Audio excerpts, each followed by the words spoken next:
It doesn't matter how fast you think you can run. It doesn't matter how many sharp sticks you make. It doesn't matter how prepared you think we are. He doesn't care. Scoff at the monkeys who live in that dark tent down by the water hole, drunk every Friday, eating their nuts, saving their raisins for Sunday. Lions and tigers who wait in the shadows. What the fuck is that?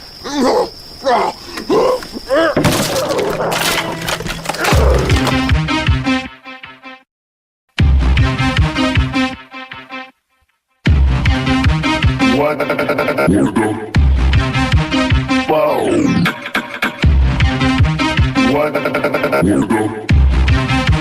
What the fuck?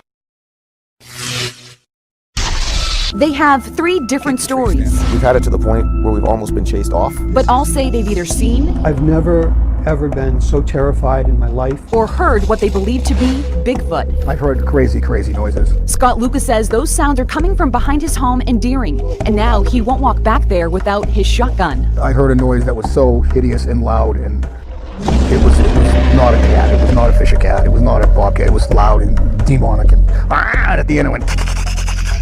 Scott says the creatures have scared hunters off his property. 2 tree stands have been left behind. His son Michael remembers seeing how scared the hunters were, and because he's seen Bigfoot himself, he understands why. This is a global phenomena, and it's right in our own backyard. Paul Bartholomew is a paranormal researcher. He studies the Bigfoot phenomena, which dates back to ancient times around the world. I think it's something we should acknowledge and recognize, in that when someone has a sighting, that they should be able to come forward with their sighting and not have to, hide their sighting.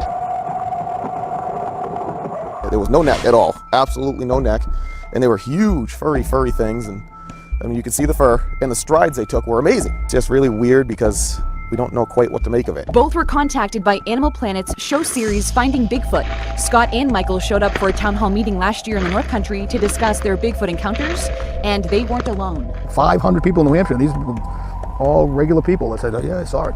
Michael Eastman lives in Berlin and first saw Bigfoot back in 1973. It's the first time that I've not ever been able to breathe. I kept hyperventilating. I couldn't catch my breath. I just kept going. From there, for me, it was never a question of, are they out there? Now I knew that they were out there. For the past 9 months, he's been studying their every move.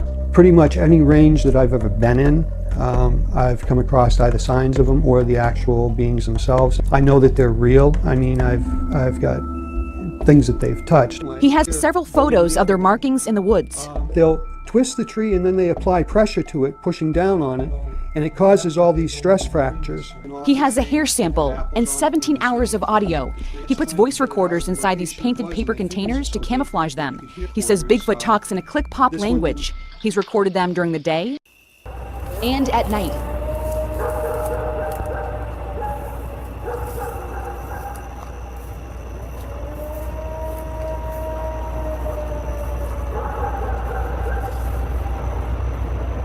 Your wife's a Bigfoot, isn't she, Gus? Because I walk up, I said, hello, it's good to meet you, my name is Vernon. And she said, hello, I'm Bunny. Goonie Google. What the fuck does Goonie Google mean, guys? I don't know what that was, guys, but it really kind of shook me up a little bit. Never heard anything like that. I'm going to say this once. I'm going to say it simple. And I hope to God, for your sakes, you all listen.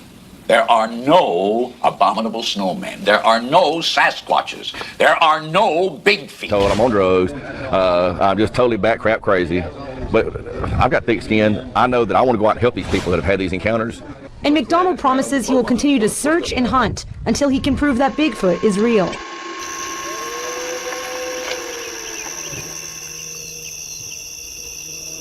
That was crazy. Where was that? It was a huge animal, but it just sat there and just kind of looked at us, swaying back and forth, and it finally stepped behind a tree and it was gone. Am I missing something? Well, my name is Jeff Meldrum, and I'm a professor of anatomy and anthropology at Idaho State University. Bigfoot, or also known as Sasquatch, is, in my opinion, a relic species of large-bodied hominid.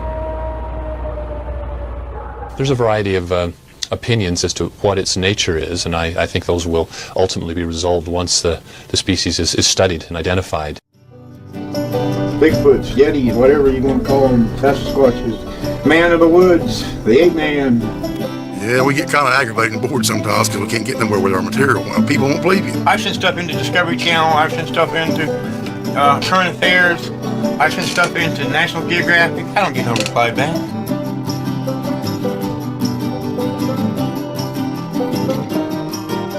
I know what's in these woods, and they're in these woods right here. There's probably over 100, 150 pictures, stills and regular snapshots of Bigfoot we have. Right here is my black Bigfoot, right there. It is a Bigfoot. It's in the Wayne National Forest in the swamp area. See this? All them are Bigfoot sitting here. You see them? You see their heads? Oh, hey, I see you here, Momo. Knock you loose. Momo. Momo. Momo. Hey, stick around, because when we come back, we're gonna find us Bigfoot.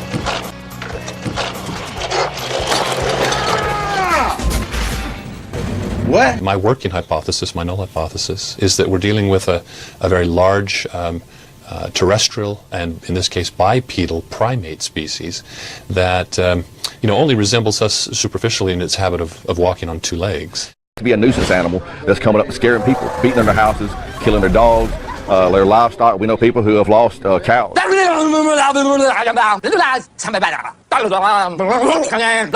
Several encounters.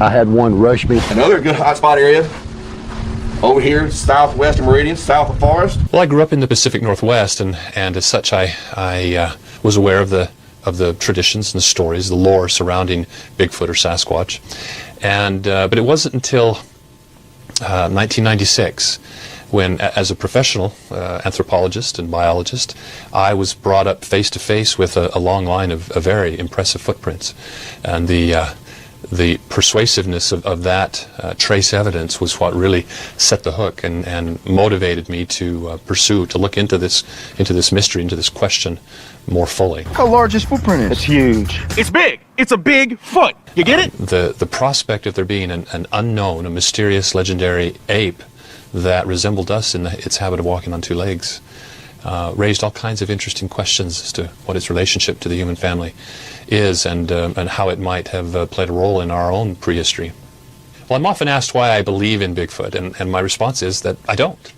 For me, belief, and especially in everyday usage, connotes a position of faith, one where an individual holds a conviction in the absence of evidence. Whereas as a scientist, it is the evidence that convinces me, that compels me to pursue the question.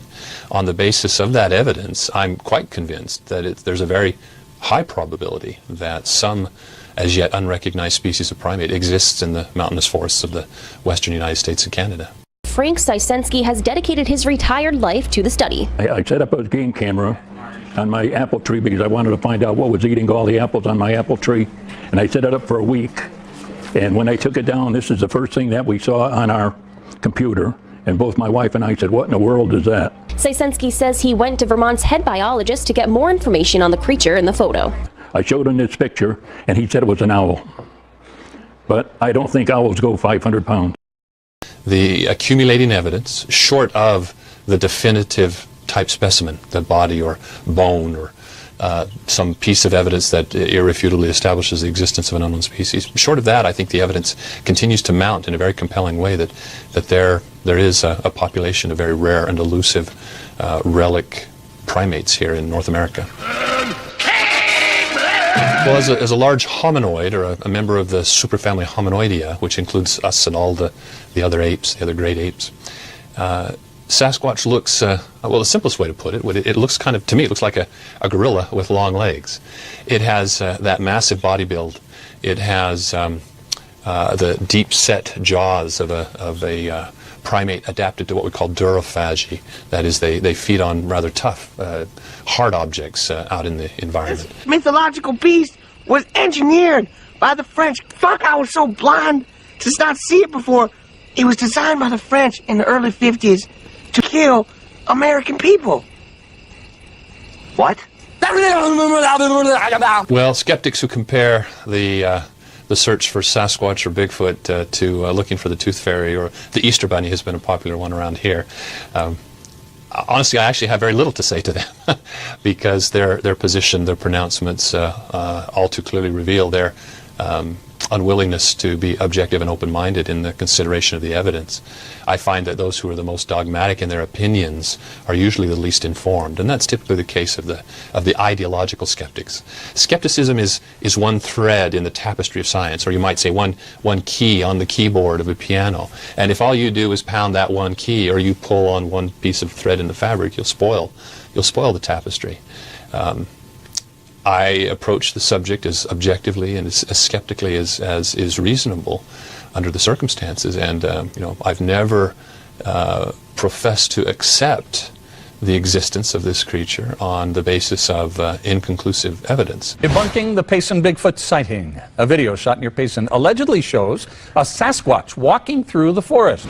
But Bigfoot enthusiasts, including a professor of anatomy at Idaho State University, say the Payson video has some major red flags. Dr. Jeffrey Meldrum has been tracking Bigfoot for 20 years. He believes the top-level predator is very real. But he doesn't believe the video shot near Payson is real. Fox 13's Matt McDonald shows us why.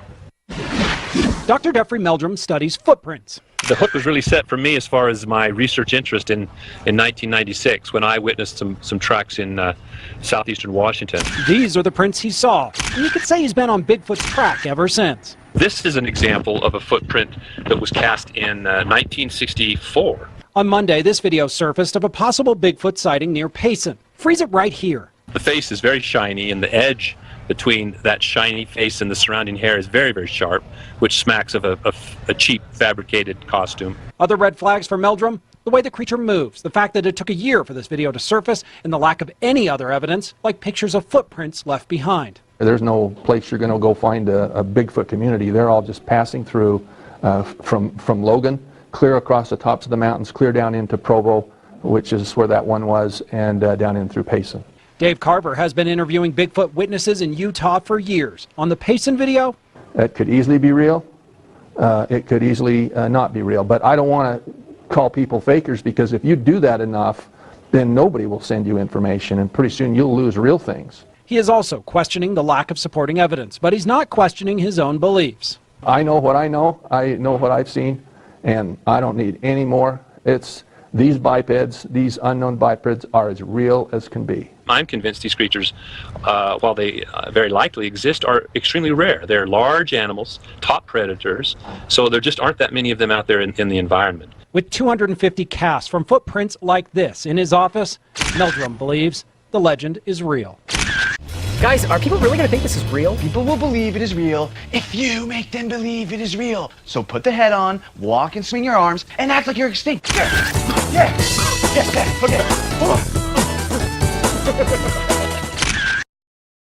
One of the most prolific forms of evidence is that of eyewitness testimony. Now, eyewitness testimony has a certain weaknesses, obviously. We're at the mercy of both the integrity of the observer and their forthrightness, but also their powers of observation and interpretation. How much experience do they have observing wildlife and distinguishing what it is they're seeing? Now, boys, this sounds a lot like the time you called to tell me you saw a dragon in the bathroom at Long John Silver's. I ain't huffed gas in over 4 years. This was real. But when it's corroborated with physical and trace evidence in the form of footprints or hair samples or recordings of vocalizations that are otherwise inexplicable, then it's pretty hard to so easily discount them based on some preconception of what can or cannot exist out there in the wilderness. Forests of hungry hearts, men scoff at the monkeys who live in their dark tents down by the water hole, drunk every Friday, eating their nuts, saving their raisins for Sunday. Lions and tigers who wait in the shadows, they're fast. Oh my god. What the fuck is this?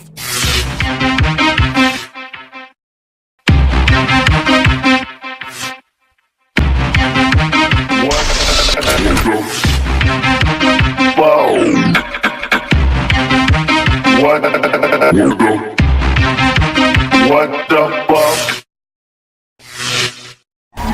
It doesn't matter how fast you think you can run. It doesn't matter how many sharp sticks you need. It doesn't matter how scared we are. He doesn't care. Scoff at the monkeys who live in that dark tent down by the water hole, drunk every Friday, eating their nuts, saving their raisins for Sunday. Lions and tigers who wait in the shadows. They're fast and What the fuck is that?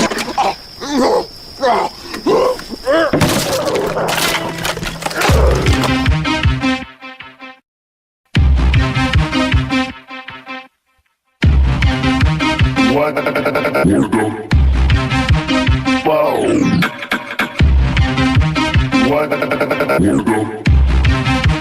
What the fuck? They have 3 different stories, We've had it to the point where we've almost been chased off. but all say they've either seen I've never, ever been so terrified in my life. or heard what they believe to be Bigfoot. I've heard crazy, crazy noises. Scott Lucas says those sounds are coming from behind his home in Deering, and now he won't walk back there without his shotgun. I heard a noise that was so hideous and loud, and it was not a cat, it was not a fisher cat, it was not a bobcat, it was loud and demonic, and at the end it went. Scott says the creatures have scared hundreds